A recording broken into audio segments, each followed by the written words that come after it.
So here we have a prime example of a life raft in a container mounted onto the push pit rail. This is the life raft itself.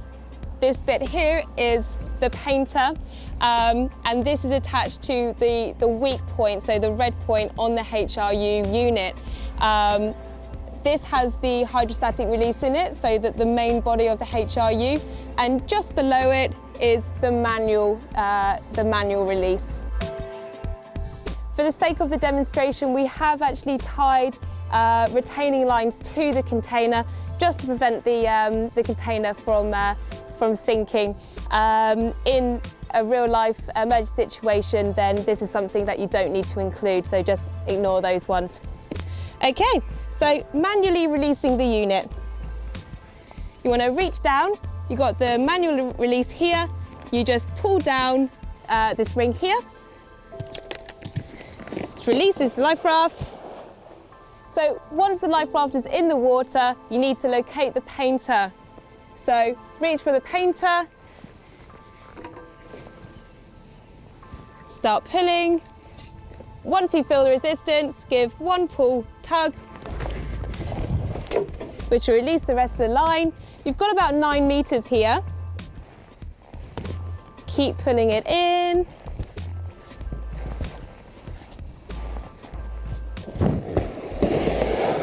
So now that the life raft's actually inflated, let's look at some of the features that are included. At this point, it is worth noting that the construction of a life raft may vary between different manufacturers. However, let's look at some of the features on this particular life raft.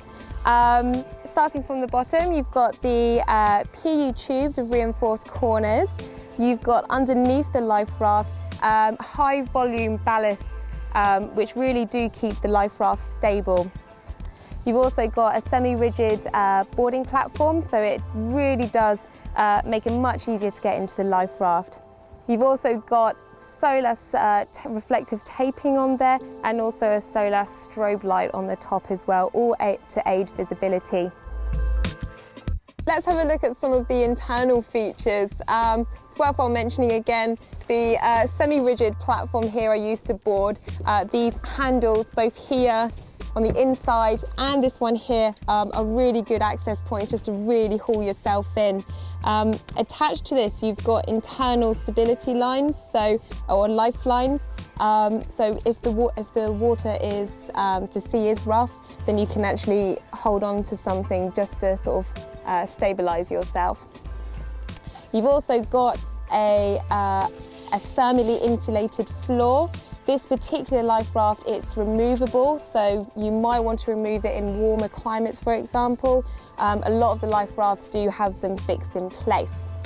Other features to think about is we've also got an internal light here, so at night time you still do have a bit of light there just to be able to sort of see around you. So once you're in the life raft, what you need to be looking for is the safety knife. This is usually located on the inside on this tube here. So here you can see it hasn't got a point to it. This is so you don't accidentally puncture any of the tubes in here. What the knife is for is to cut the painter. Obviously at the moment we're attached to the vessel with our painter, and we want to maintain that connection as long as the boat is buoyant. As soon as you think that boat's going down, that is when you need to cut the painter. But you do want to be staying with the larger vessel for as long as possible. Another key thing we have here is a rainwater catcher. During long times at sea, obviously water is going to be one of your #1 priorities. So this the catcher here will catch the rain, and you can actually sort of siphon it off here using this tube. So something very, very handy to have indeed. Let's go through the internal pack as well, so what you're actually getting with the life raft. As mentioned, you do get a drogue or a sea anchor. You want to stay as close to the site of the incident as possible, so where you've hailed help, you don't want to be drifting too far, so this is just going to slow any movement. So it's very important to launch that as soon as possible. You've also got a rescue quote. So if someone hasn't been able to make it to the life raft, you can throw this out to them and pull them in as well. You also have buoyant paddles. So you just attach these and you can use this to sort of maneuver the life raft. Other things which are included in the life raft to signal help is a signalling mirror. This also comes with instructions as well, so have a look at that one. You've also got pyrotechnics. So this one, for example, we're looking at a pack which is a less than 24-hour pack, so the more basic pack. This one has 2 red parachute flares and also 3 red hand flares. Also a torch, so again for signalling at night. Other things in here, you've got anti-seasickness tablets, so that's going to be making you more comfortable and also sort of maintaining those essential sort of hydration and everything as well. Seasickness bags, just in case.